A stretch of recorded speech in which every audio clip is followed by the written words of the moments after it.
one of our Getting Real episodes. We're talking with an entrepreneur today about their journey, about growing a new franchise business. We'll be talking with Neel Parekh about MaidThis Franchise and hearing his story about how, why, what he created, how he's growing, what he's developing, like all that and more.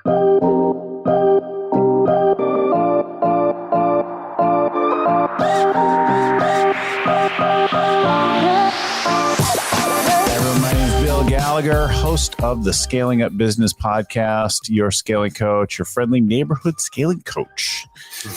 You can find episodes like this and much more on Scaling Up, everything to do with scaling up, as well as the leadership to grow your business at scalingcoach.com. Downloads of all the tools and things that our guests talk about, show notes. We'll even send you a copy of the bestseller book, Scaling Up, for free if you just pay the shipping and handling at scalingcoach.com. So these Getting Real episodes are where we take a deep dive with a leader about their experience and their growth over time developing the business. This episode is sponsored by the Bay Area Entrepreneurs Organization chapters. And so this group's known as EO. We call it EO most of the time, but EO is a member-led organization for entrepreneurs. It's really the best place for entrepreneurs to connect, to learn, to grow, to develop their businesses with. And I've been involved in the organization for about 22 years now with several different companies. And I've been involved as a member leader, locally, globally, and so on. I'm the incoming president for our newest chapter in the Bay Area for the next year. So I'm proud to have them as a sponsor and partner in all of it. If you'd like to find out, what is EO involved? Do you even qualify to join EO? Is it a fit for you? Are you appropriate for the organization? You can find all that and more about the EO organization, the members, the Bay Area chapters, or chapters in whatever city you happen to be living in. Just go to eonetwork.org. eonetwork.org is the place to get more information. So listen in now as we talk with Neel Parekh about growing his business and what that's been like and so on. So welcome to the show, Neel. Thank you very much. Feel excited to be here. Thanks. Where are you today? I am in Los Angeles, so not too far south from where you are, I guess. You're up in the Bay Area, right, in Oakland? Yeah. We have a new location in Los Angeles, and we've been working with some new clients in the LA area recently, so that's super cool. Yeah. So it's nice for you to reach out, and we're going to get into all that and more. I think it'd be great if you talk a little bit about your inspiration, the reason that you started the business in the first place. Yeah, sure. And I think that's always a great starting point for any entrepreneur. That's like the first question I want to know is why are you doing this crazy hard thing to begin with? Many people, it's for passion of the product. And for me, I think it might be a little bit different. So I guess to start off with, I run a company called MaidThis Franchise, which is a fully remote cleaning business focused on a couple of niches. One, just residential cleaning, and the other one is vacation rentals, like in between Airbnb turnovers. So We're actually the first franchise right now, we're the first and only franchise focusing on vacation rental turnovers for cleaning. So there's a lot of people doing this and a lot of people who have Airbnb and VRBO and et cetera, but you're the first one doing a franchise cleaning service to turn those things over, which is brilliant because it's growing faster than everything, right? More overnight stay inventory there than with anything else. And it has really been a big deal during the pandemic. It is crazy how quickly it's grown, and it makes sense. Like you look at the market cap of Airbnb, it's already more than Marriott and Hilton combined. Like this is just the way the world is going now. Like if my friends and I say, hey, we're going to go on a trip, the question is who's booking the Airbnb or who's booking the vacation rental home? It's never a hotel. So anyways, it's just selling pickaxes to the gold miners. That's kind of how we think about it, right? We don't get involved in it, but we are providing the cleaning services for the cleaners around that. So yeah, that's a lot of the niche, and it's such a highly fragmented market, I think, in my opinion, ripe for franchising. So that's what we dove into last year. Yeah. But for your question about how did I get started, or more importantly, why I got started. Yeah. So I worked in venture capital for a few years prior to doing this. For about 4 years, I worked at a private equity company. We were doing a lot of tech investing. It was great. I learned a ton. I actually really, really liked the people I was working with. It was a lot of hours, but it wasn't like New York finance where it's crazy. But I just wanted to, I felt like I kind of didn't really fit in the finance world, honestly. And I always knew I wanted to quit and travel at some point. I got the travel bug and I said, hey, I'm going to go backpack for a year. Then I'll figure it out. Maybe I'll go work for a tech company. Maybe we'll come back to finance. Who knows? So I thought, hey, it'd be great to have some sort of side hustle while I'm traveling. And the secondary reason was also my parents used to have video rental stores. Do you remember those, Bill? It's like the old Blockbusters. Yeah, I'm old enough to remember those. Yeah. Every Friday night or Saturday night is just crazy. It's like a party in those things. But they had them all the way to 2017. So obviously by that point, they weren't doing as well financially. So I wanted to have something which they could work on remotely from home as well. So two impetuses. One, I wanted to quit and travel, have some sort of side hustle to do while traveling. And the other part is having something that can support my parents financially and allow them to maybe work from home. All of that lends itself to a remote business model, which is not what I started out doing, right?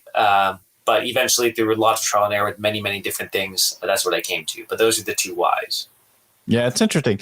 So you're essentially providing an organizing middleman, standardizing place in between the person providing the cleaning service and the people who need the cleaning, right? Exactly. In a more curated, customized fashion, because the reality with vacation rental turnovers is you can't do an Uber automation with it, right? It's too heavily reliant on reviews. It's you can't never not show up to a cleaning because the ratings go away. You're going to lose the $5,000 reservation. It needs to be curated. And so that way, many people have tried to approach the industry with an Uber type model. In my opinion, it doesn't work. It's not that type of industry. So it's a very highly curated service. And we have guarantees around like never a no-show guarantee, right?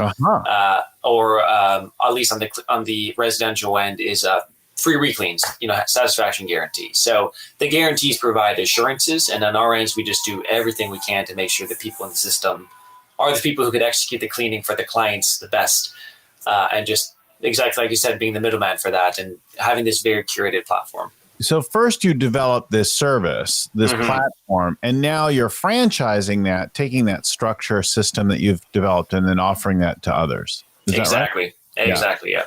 How many markets are you now covering? How widespread is the business at this point? So yeah, we are currently in all of Greater Los Angeles, all of the Bay Area, and we launched our first franchise location at the end of 2020 when we got launched. That is in Denver, Colorado. And hopefully this year, a couple more locations, ensuring things are really good, and then just kind of grow from there. So 2 cities and now a franchise, and now you're starting to grow the franchise piece now. Exactly. Yeah. Really good. So tell me about, let's talk about this maybe from a different angle. I want to hear about the lucky breaks that you've had, that kind of thing. But why don't you start with, how did you learn about franchising? What worked, doesn't work? How have you developed this franchise? Because that's a unique thing in itself. The franchise model, that is a different world. Like that is not where you could just start a company and say, great, I'm going to franchise it and do it. Because it's a different business where you're not selling cleaning products anymore or cleaners or solutions like that. What you're doing is you're selling a business. You're selling to someone 5 years of their life and a bunch of money for them to open up their own MaidThis franchise, right? So completely different sales cycle. Everything is completely different. But Bill, your question was, how did I create the systems and setup for that? How did you learn about that? How did you decide how to design yours? What studying or prep did you do to get into the franchise world? Working with a lot of coaches, honestly, in terms of how to expand. There's a couple options in front of me as of a couple of years ago, which was, hey, do I just keep growing MaidThis in California as it is? Yeah. Automate it, systemize it, get a manager in place and go do something else? Do I try to expand by myself in different places? And there was a lot of demand for this type of service in many other cities. So we could have expanded ourselves. And when talking about with advisors, an idea came up saying, hey, why don't you do franchising, right? Where you could sell the blueprint of what you're doing and you could scale more rapidly than if you're doing it yourself. And, at first I didn't like it just because, I don't know, franchising to me, it sounds so old school, right? Like that's what my parents do. Like, and now you have like these cool digital online type of businesses. Like no one does franchising. So at first I kind of shunned it, but then when I was looking into it more, I thought, well, the competition is a lot of very old school cleaning companies. I like to come at it in a new way, like fully remote, focused on, like, someone once called us the franchise for millennials. I like that. I think that's kind of cool. It's just like the new face of franchising in the cleaning world. So, talking with advisors and decided, hey, let's go for it. Let's see how this actually can work and scale from there. And franchising is a beast, Bill. Like, it's a year of setting up. You have to go through all these licenses, agreements. You have to get what's called an FDD, like this 200-page legal document written up. Like, it is kind of wild. But as you know, Bill, with many businesses, that's a nice barrier to entry in some capacity. So a reminder to our listeners, and maybe new to you, that a couple of guys who both learned from scaling up and then added to scaling up are the founders and leaders of what's now O2E Brands, but the biggest one that you'll know is 1-800-GOT-JUNK. And Brian Scudamore was a big proponent of many parts of the world of scaling up, has had a scaling up coach and so on. And his old partner, second in command, Cameron Harold, who's now a guru in the world, especially for COO. PR, I think. Yeah. So, and Cameron has both learned from and then contributed to the world of scaling up over time. So we know a lot about, and we have others in other sectors as well. Yeah. We definitely see it as a very viable business model in some cases. Not every case, right? Yeah, not every case, absolutely. I think it lends itself very well to local services, for example, as opposed to maybe physical products. However, the cool part about franchising is that it forces you to be able to scale, right? Because I have to teach my franchisees how to do this in a way which is replicable. Versus if it was just me, I kind of know what I'm doing. I don't need to systemize it. I just let people know, hey, this is what you do. So I think that's why a lot of franchises, honestly, were able to grow so fast is the owners, you have to systemize. You have to create an ops manual legally. You need to give them an ops manual. Legally, you need to give them X, Y, and Z, meaning you're going to get all your ducks in a row quicker than you normally would have. And that's what happened in our case is, oh, shoot, we have one franchise. We have two franchises. Now I have to go back and redo what we're doing over and over and over versus I don't think I ever would have done that if I didn't really need to. Yeah, really good. So what's been your lucky break so far? I think most people have a ton of lucky breaks. Mine was probably getting into the vacation rental space at the right time. Uh-huh.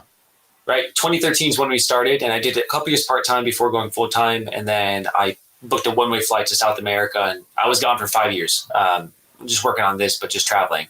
But the cool part is, like, right before I left is right when people started to really hone in on the Airbnb. I'll call it Airbnb, any vacation rental niche, where they're in their house hacking back in the day. You sign a lease, then you figure out Airbnb, you can make a bunch of money, and then you just get a bunch of leases. So that was the initial stages of the Airbnb boom. Then people started buying real estate, making business models out of it. And now it's a fully developed industry. But at the time, like in LA at least, we were the only fish who would be able to take on Airbnb cleanings. Because we immediately came across, at the time, we didn't have to reinvent everything. We just said, oh, cool, we're going to focus on this niche and dove into it, right? So we were the only guys on the block doing it. If you look at the evolution, right, of Airbnb, in the beginning, right, we've got people are kind of like, oh, hey, you could crash on my couch or my spare bedroom and that kind of thing, like really sharing, connected kind of thing. People like me, especially olds, are like, ugh, I don't want to interact with anyone. I just want my own space, and would gravitate to the hotel. But very quickly that became whole houses, separate units, things like that. And then really professional Airbnb places where I'm actually going to put furniture and linens and things like that in this to make this a dedicated Airbnb, not some old sheets that I happen to have. Yeah, absolutely. And it's so funny, Bill, to look at the evolution of how, I was thinking about this recently in this slight tangent, how big tech companies will like cannibalize the old industry and then end up doing the exact same thing again. And for example, in Airbnb's case, Airbnb took over, hotel shut down. Now a lot of companies are buying hotels and converting them to Airbnbs. Like, wait a second, this is the exact same thing, just under a different brand. And I got an Uber the other day, and I thought it was so funny because the Uber pulled up. And do you remember the taxis? They have like the ad on the top where it's like this triangular thing which goes on top of the taxi. Yeah. Yes. Now the Ubers have that. Yeah. So it's just a full reversal. Amazon's opening up physical bookstores again. It's just like, what is going on? These tech companies. And with COVID, they've put in like some of them plastic barriers between the front seat and the back seat, like in my new cab. And some of them sick of like drunk partiers in the back will put vinyl furniture or vinyl seat covers, right? So before you know it, it's just like an old gross yellow New York cab where the back plastic seat is dirty and you've got a big plastic barrier between you and the other, and there's a ad piece on the top of it. And They're going to be a big yellow car. It's so funny how it's gone all in a full circle, including Airbnb. Like some places that we send cleaners to, it's full-on hotels, right? They call them residential homes. They call them Airbnbs, but they just took over a hotel, converted it. Same thing. The only thing they're doing is they're listing on Airbnb, VRBO, Booking.com, all those websites. So my wife has always liked Airbnbs from fairly early on because she would like to rent like a home or a whole apartment. She wants the whole thing, the kitchen, a family room, the gathering thing. And renting a whole suite or a corner of connected rooms in a hotel can start to get prohibitive really quickly to get the equivalent. So she was always looking for like apartment rentals. When we would go to New York, we used to go to New York a whole bunch of times a year and for business, and we would have an apartment for a week or two, and there were lots of services that would rent furnished apartments.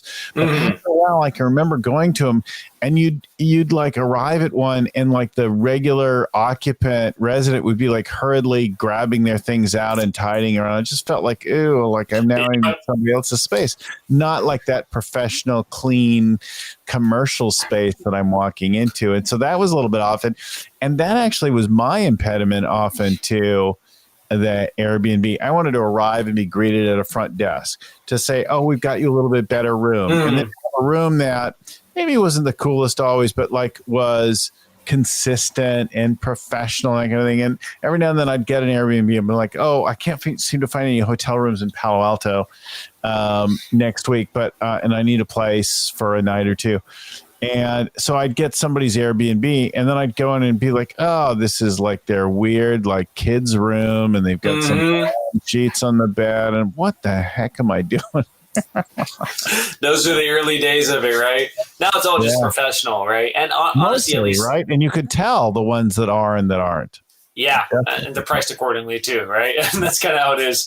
It's interesting because of COVID. It's kind of sped up the need, in my opinion, for very professional grade cleaners. Because on your profile, you want to say, "I didn't just clean this half-assed cleaning of this place. We actually got a professional cleaner to do this." You want to market that. You want to say they use disinfectant products. You want to do all these different things. So I think it's really sped up the need, in addition to one, having your own space. Like, who wants to go stay in a hotel with 100 different people during COVID times rather than your own Airbnb? And two, having a professional cleaning service. It's just sped up a lot of this industry overall. Yes. And in the last year in particular, people want to know that you wipe down the remote controls and the phone with like something, right? That I'm not touching something that somebody else gross was touching. Who knows what the heck they have and that kind of thing. There's another level of clean. In fact, one of the regular places we've been staying at puts little seals on the door, like this was cleaned on this date. So you're like, nobody's been in there. Yeah. And you don't clean as much, but you do sort of feel like, okay, the funk in there is my funk. Yeah, exactly. There's a premium price you pay just for that comfort, so that's okay. Right? So talk about then, if that's where you've gotten lucky with your right timing and that insight, what do you feel like is your biggest mistake so far? What do you wish you could do over? I wish I would, Kenley, try to go a little bit bigger earlier on, try to put more risk, maybe hire people quicker early on, fire people. I mean, that's always the biggest mistake, right? Is you don't fire people quick enough. But I think on mine is I think I went a little bit more of a conservative approach and grown modestly every single year instead of just saying, let me just go gangbusters and see what happens. And, I started it when I was 24. Right? That was when I first started it. And I think I could have afforded to take a lot more risk then, and I didn't. I just went with a more conservative approach. So I think I would have said, hey, just try to go bigger, see what happens. Worst case, it doesn't work, and that's okay. You could recover. So not trying to go big enough as quick as I think I could have. Yeah, as you get older, right, and you have more people depending on you for their livelihood and you become more settled, the room to make a mistake, start over, have something go bad, like your tolerance for that drops. It really does. It does. I don't want to misfire. Now I've got all this like invested in my life, but I'm just living in an apartment. I got nothing. I could walk away from this if it goes belly up, right? That's a great time to experiment, to do big. Although I am reminded, so I had a tech development company in the 90s. And And then we started a SaaS business, an early SaaS business on top of that. And I met with, I was on like a panel about raising money and pulling the team together and doing that kind of thing just before the whole market went belly up in 2001. And somebody asked me, well, what if you'd had $5 million instead of $1 million, to start the business? And I was like, I would have made 5 times bigger, faster of the same mistakes. Honestly, that is true as well, right? It's going to take you one way or another. I had just done them with like better furniture and. I would probably say like, hey, I'm glad I never took out debt. It's completely bootstrapped. I haven't raised capital. No capital. Bootstrap from day one. Yeah. And, having worked in the venture capital private equity world, I'm like, I'd rather just bootstrap it. It seems it's stressful to be involved with private equity in some capacity. It just depends on your goals, of course. There's many pros of it. But I'm not telling anyone, hey, go get a bunch of debt. And if it goes bad, it's okay. You're young and you can take it, because, that could also set you back many years as well. Yeah. But might as well at least try to go big in your full potential. I think that's what I did not do, which I wish I did. Taking money from smart people who know your world, who can bring connections and entree and things like that. Taking smart money on the equity side can make a big difference. Taking dumb money who wants to give you stupid ideas about things can be really frustrating. We just did a show recently about vivid vision with someone who helped craft that. And if you have a loose idea, but just a demo or an early stage company, and then you raise a bunch of money, people are going to pull your idea in lots of different directions that maybe aren't useful and don't fit your vision. Debt can actually be, right now, because money is so cheap, if you can figure out how to use it well, incredibly cheap and easy way to fund growth of the business. And as you grow, right, you need to build things out. You need to do trainings. You need to sell franchises. You'll need to service the initial ones, and getting them started and honing whatever you created initially will undoubtedly need some revision, right? So there's room for that, and it's maybe not your time yet to do it, but you may change your mind. I agree, especially with franchising, right? If you're starting a small local services business, do you really need to raise money? Probably not. However, franchising, doing things big, if you're starting a software company and you need a lot of development, you have a big idea for online marketplace, there's smart money which can help you go much further, much faster. Systems, operations manual, playbooks, checklists, software tools, franchise agreements, all of that kind of stuff. Like if you'd just do that faster if you had a team building it, if you were funded differently with people who knew that. Very true. And think about it this way: is the time value of how much time would I have to spend to develop that? Let's say a year, right? Yeah. Now, if I had money from some person I've raised money from, and I could speed that up and do that in 3 months instead, all of a sudden I have 9 more months to sell a franchise. Now you could probably argue that within 9 months I could sell X amount of franchises. It completely pays off the money I've raised immediately just by doing things faster. So I would agree. I think there's a proper way to think about it as well. That's like the pitch I also give with franchising is, look, yeah, you can figure this out yourself. It's not rocket science. We're not doing anything crazy.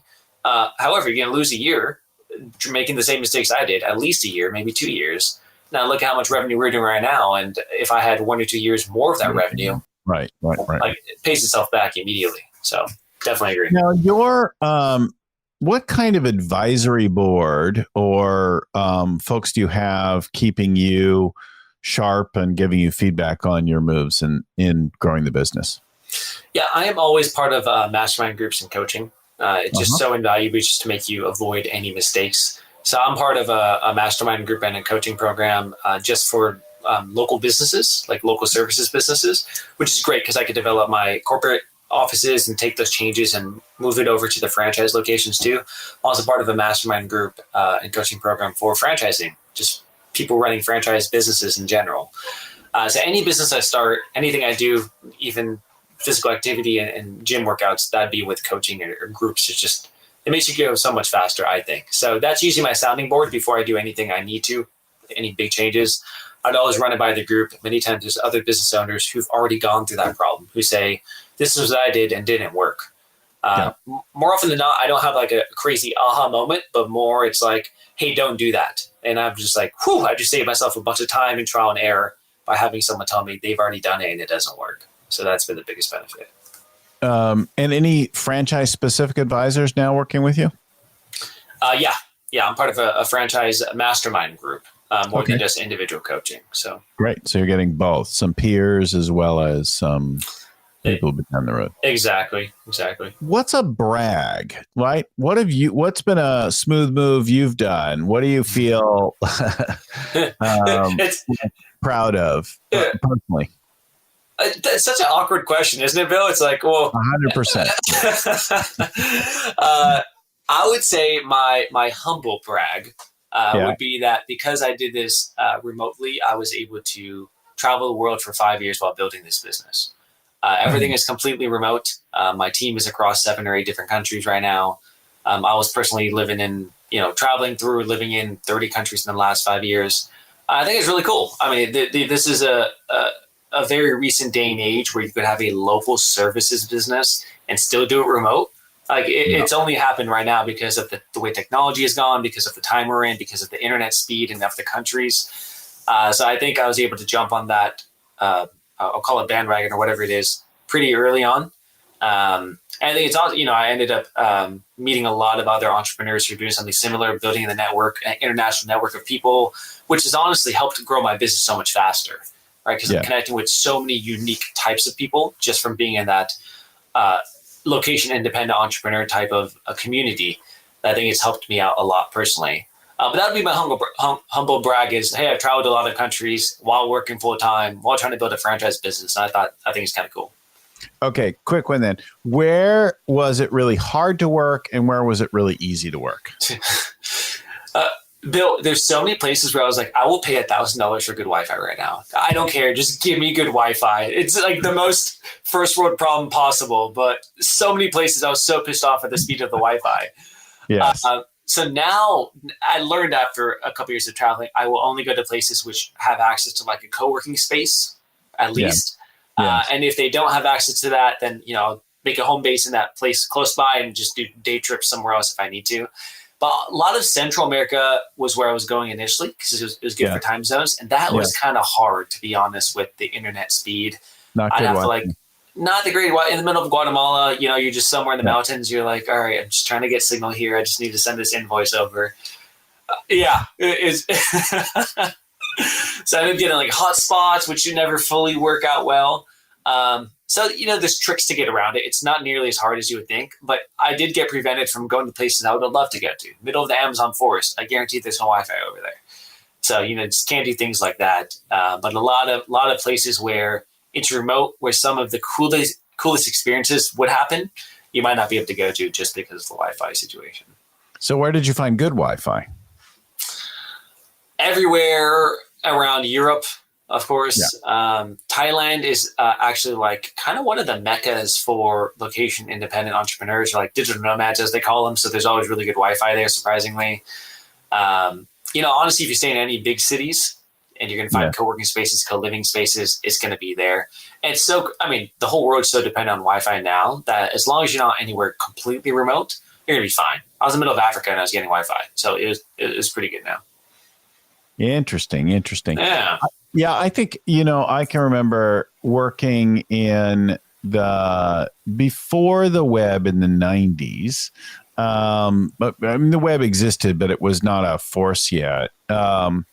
But still using different online services. And so I would get my laptop out and I would work on something. And then I would go find like the fax machine in the hotel or I'd open the wall jack in my room and I'd connect banana clips to the phone. And then I'd dial into the phone to the dial-in, usually a Telenet access network, which is an old packet switch network. I don't even know if it exists today, but and we would dial, and then you connect to something, a CompuServe, a Dow Jones, a AOL, a Prodigy, like some other thing through Telenet, and then you'd exchange your email and do that kind of thing, and you'd get your files, which are pretty tight bandwidth, and then you'd go work on that kind of thing. And I remember I was working on the beach at a cafe in Bali. And they wouldn't have called it a co-working place. I think it was Sanur. And what year was this? That was probably 95 or Okay. 94, something like that, right? Early days of stuff, and still not wide, still a lot of dial-up internets in those days. And somebody comes back and says, "Oh, mate, you got to put away your computer. Like it's time to play now." And I said, no, I'm working here. This is your vacation. This is my life. And and I forget, he said something like, "Screw you," Yeah. and then he moved on. But it was really challenging in those days to get that. In fact, I wrote a book that we sold that didn't end up getting published called Digital Nomad, but it was about how to work in every place. And you really you had to figure out how to dial up and how to connect in, and you had to do some crazy things to get your connection. Yeah. I am thoroughly impressed you're able to do that in Bali in the 90s. Like even now, some places in Bali, it's hard. And you were doing that in the 90s. Jeez. Yeah, Early you pioneer. anywhere around, Kuta, Sanur, Nusa Dua, Ubud, Seminyak, anywhere in Bali now, and even across Java, and you're going to find places that are co-working cafes, right? Mm-hmm. They used to be a cafe. They added Wi-Fi. There's no internet behind it. Hey, what's kind of cool, Bill, is like in many developing countries, oftentimes what happens is they just skip one generation of technology and go straight to the next. For example, Yes. in Africa, they never got into fully credit cards, right? But now they're already way ahead of the U.S. in terms of mobile banking because that's just what they just transitioned over there. So a lot of places, let's say in Africa, maybe don't have great Wi-Fi, but they have fantastic data. And you're able to do it that way through data. It's interesting. Mobile GSM, I think, is one of the things that leapfrogged a lot, where countries couldn't wire that last mile like we have with phones in Western first world countries. They went straight to wireless. And that's why mobile or cellular technologies have just been such an important force around the world, right? I'm wondering, all these phone lines, which we'll see on the street here, the big landlines, is the U.S. just going to look so antiquated in 30 years compared to developing countries just because we have these lines? Developing countries don't even need them anymore. They just went straight to mobile. Yeah. Interesting. So you've got power transmission, right? You walk down a street in Ubud or somewhere, and you're still going to see power lines out. And they probably still have some phone lines in some places. But you're right. There are some places where they'll go out. In fact, we don't have here in the house. So I have fiber to the house now, which is brilliant. But we don't have a landline anymore. So there's no more copper pair working in the house. I'm sure it's still strung to the side of the house, but we have power coming in. We have unused cable TV, which is also off now. And we just have one fiber connection, which is badass and, just super fast pipeline. Yeah, you just really don't need anything wired anymore. Yes. And actually a lot of that upgraded, right? Before we used to have a cable modem for the house, cable internet. And then I had a business class thing in my office, but we closed our office of many years last year. And then we just upgraded things around the house. So now we have backup power, we have backup internet, we have like a range of things like that. So there's cellular plus fiber. We're good to go. Definitely. Wish you had that whole setup while traveling, but. All right. So let's talk then let's keep talking about you as a leader then. Superpower and bad habits, right? So what's your kryptonite and what's your superpower? Let's see. Superpower, I would say it'd be around probably team management, remote team management especially. I think one thing I did learn in corporate, I had this moment when I was there. And like I said, hey, I love the people, everything was fine. But the problem is when you're working somewhere, you can't fully act like yourself. Right at work, people are kind of like acting as a little bit more professional version of themselves. And I realized holy crap, I'm doing this 8 to 12 hours per day, every single day, not acting like myself. That's wild that most people have to go through that experience of just not acting like themselves at work.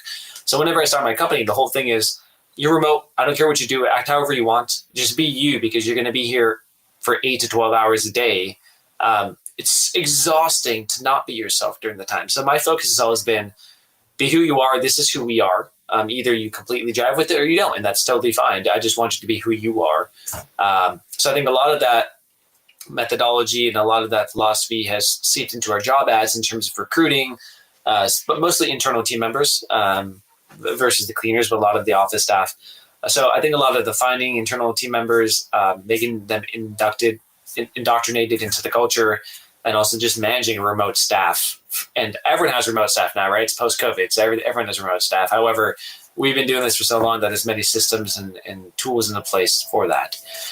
So I'd say something along that realm would be what I'd call that's superpowers. an interesting insight. Like being yourself, room to be yourself, fully like free and expressed and all that kind of thing. And yet there are also things that you maybe don't want to bring to the workplace. Maybe you're a badass dancer, right? And maybe that loosens you up a little bit. But, we don't need to start every meeting with your dance moves necessarily.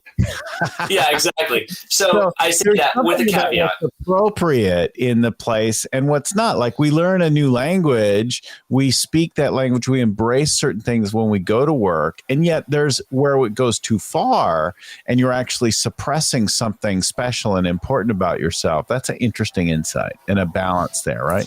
It is a balance because you can't fully be yourself at all times, but that's not just at work. Like in any social situation, you still have to kind of tame yourself to who the environment is and what you're actually getting into with the social situations. It's very much the same where, you just can't say whatever you want just because I've created this environment where you feel more comfortable with doing it. So I definitely agree. However, I guess it is completely a balancing act because I just remember feeling so almost like depressed in a way of like, I just can't even be myself at work. Right. Yeah. Which honestly, if you think about the remote workspace it makes that not as needed in a way because the remote workspace, you can be yourself because it's mostly just on video calls, which you're talking to people, then you're kind of doing your own thing. So it becomes a little bit easier to not have that act, I would say, of being somebody else just for the professional sense.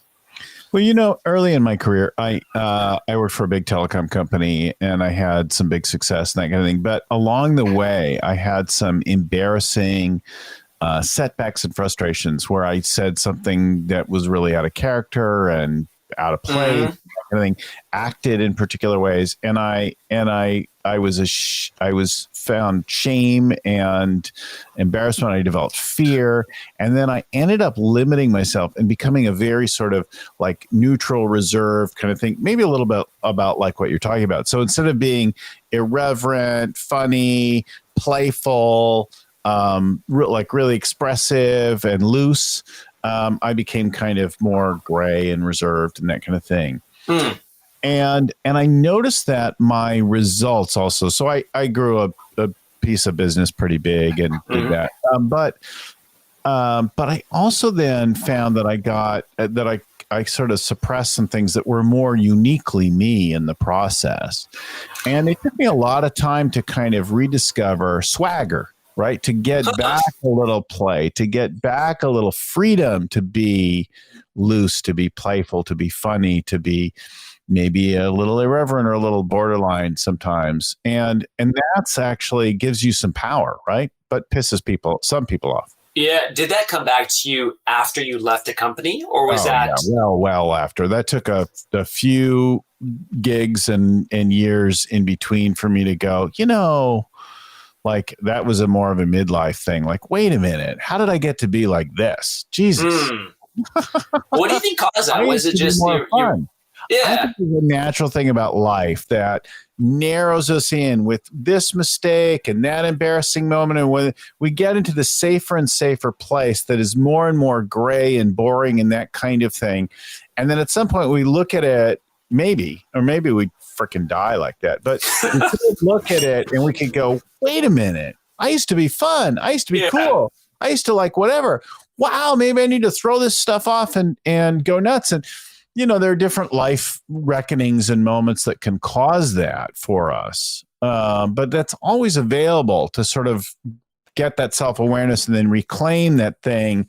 When you ask a kid what they want and they're like, I want a 747 and I want to do this and I want to go to the moon and I want to whatever. Like they're full of like boundless enthusiasm and passion, energy. And then like over time, they like rein that shit in until like I'm a middle manager and I'd like to have a Camry, right? Like nothing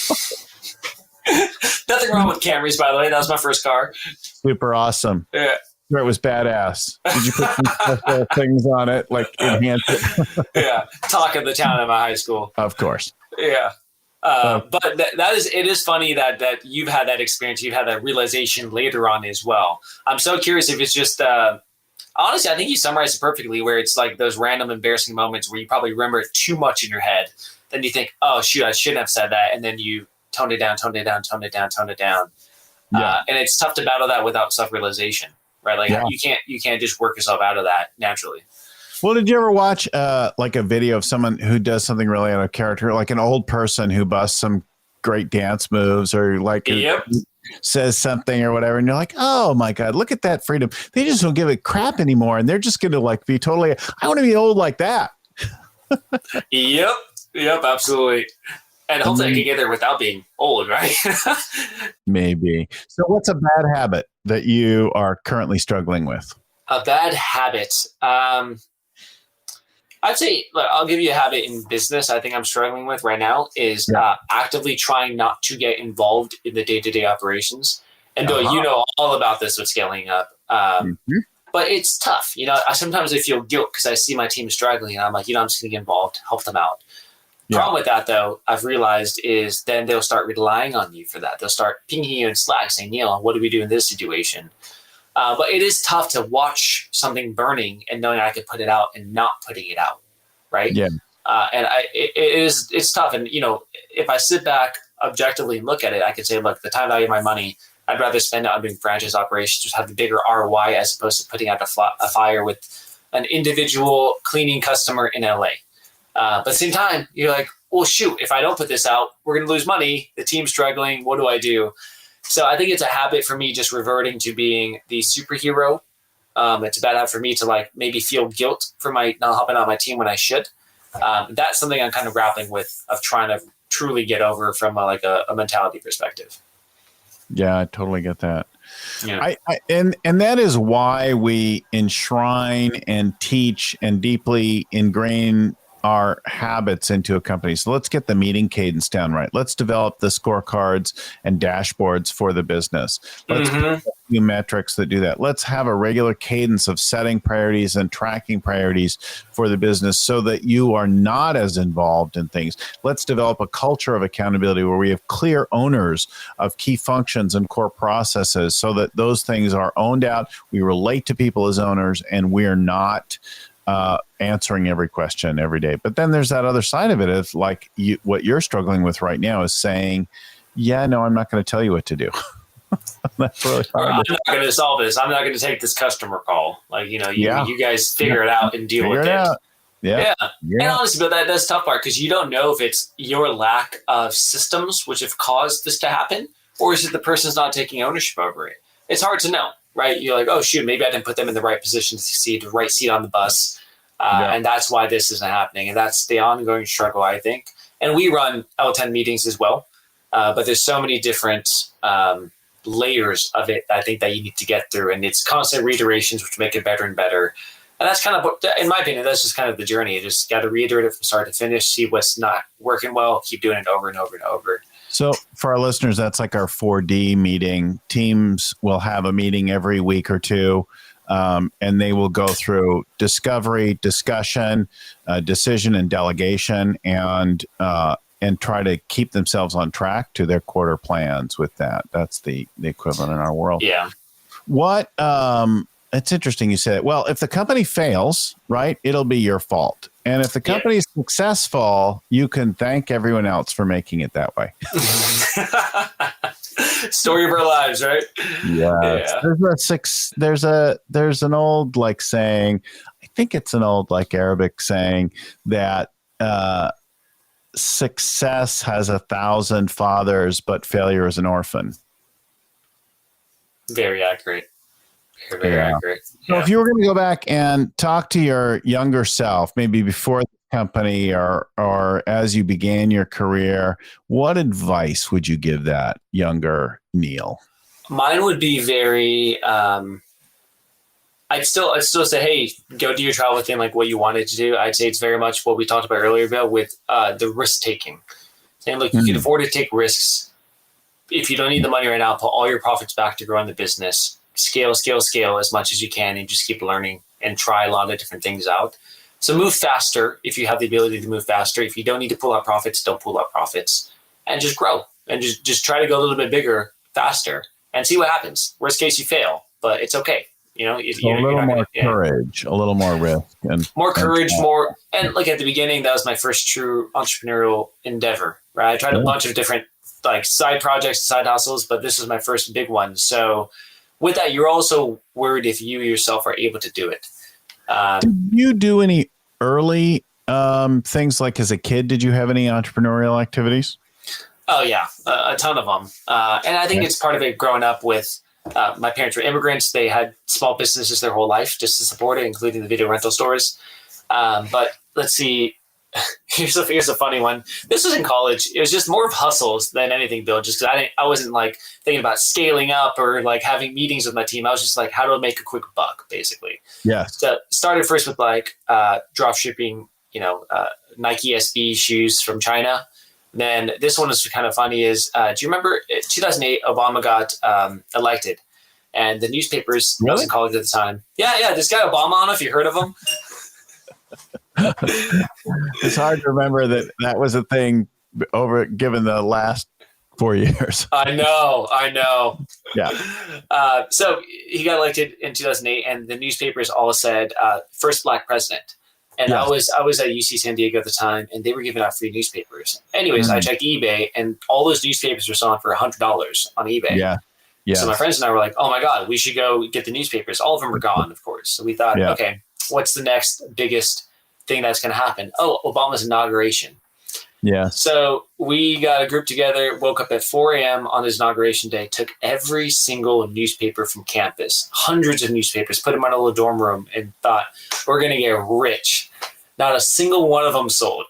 Not a single one. So I still have all of those newspapers. We threw away most of them, but still have a good amount of them. Just Obama got inaugurated. And I'm like, great. No one bought this at all. But nobody remembers number 2. Like the first astronauts went into space, went to the moon. They were like parades for them and everything. The guys who went on the next one are like, where's my parade? Yeah. It's equally cool. Yeah. So a lot of like hustles more than proper businesses. Bill, I'm curious, what was your first endeavor?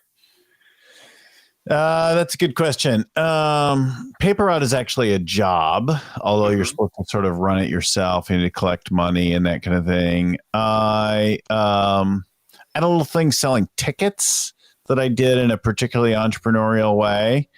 So there were entrepreneurial qualities to some of the early things that I did. Actual business might have been my newspaper then in college years, but I definitely sold things and had kind of hustles early on, right? Not all of them entirely legal, but being the supplier of everything your high school needed is a useful thing. So let's talk about what are you building? What's your big goal right now? Where are you going? My big goal is MaidThis Franchise. So we talked about MaidThis a lot, systemized it now, starting to sell franchises. And honestly, I'm trying to get not like a huge amount of franchises. I know a lot of franchise systems are 1,000 units, 100 units, 1,000 units, 2,000 units.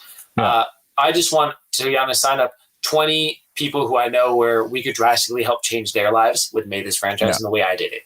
Right. So pretty much people who want a blueprint and I can say, if you want exactly what I did, I would love to teach you one-on-one, highly curated, and just scale to 20 franchises and kind of see what happens from there. 20 franchises is the next path, the next goal on your path. And what kind of time frame do you think you're going to do that in?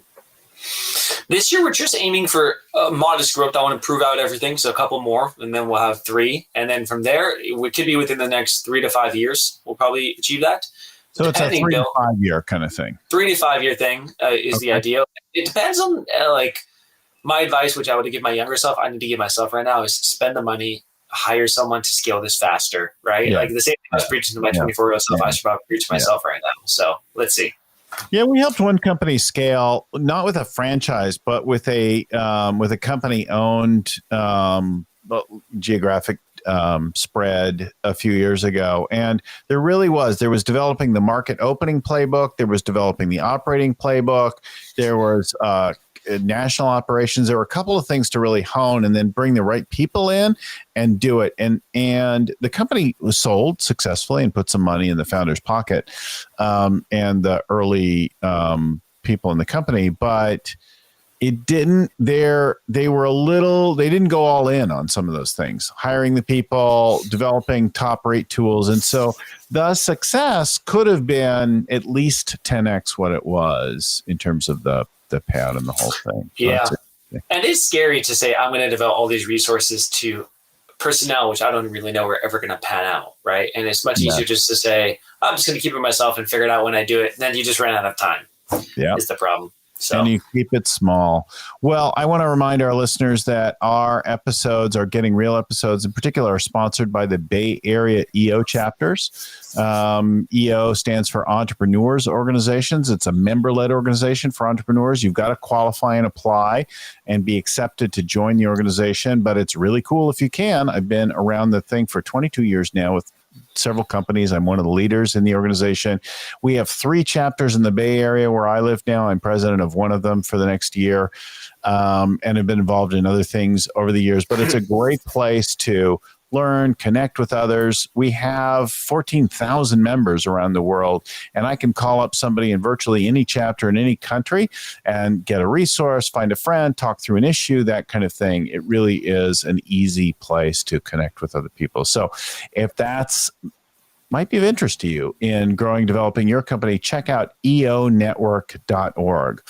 If you don't qualify for our initial thing, we also have an accelerator program to help you get started and get over the first kind of hurdles in it. So eonetwork.org is the place to find out more. So I'd like to give you a plug for EO as well. I'm not in EO. I'm in another entrepreneur group. I've heard countless amazing things about EO. How could you? For anyone listening, I've heard incredible things about EO. I'm not part of EO. I've interviewed with them though, and no one has ever said a bad thing about joining EO. Look, if it's not EO, join some entrepreneur group. You need something. Thank you. But Thank EO you, is a good one. I've heard many good things about. So I also want to give big thanks to Vern Harnish, author and creator of the Scaling Up Framework, and to Lucy Summers, who's producing our show in the background here, getting things ready, getting our guests ready, and getting things scheduled up. Our audio gets edited by Albert Burge at Podfly Productions, and the show notes are written up by Ayn Kudina and proofread by Tim McGowan. Thanks again, everyone, for listening. Keep scaling up.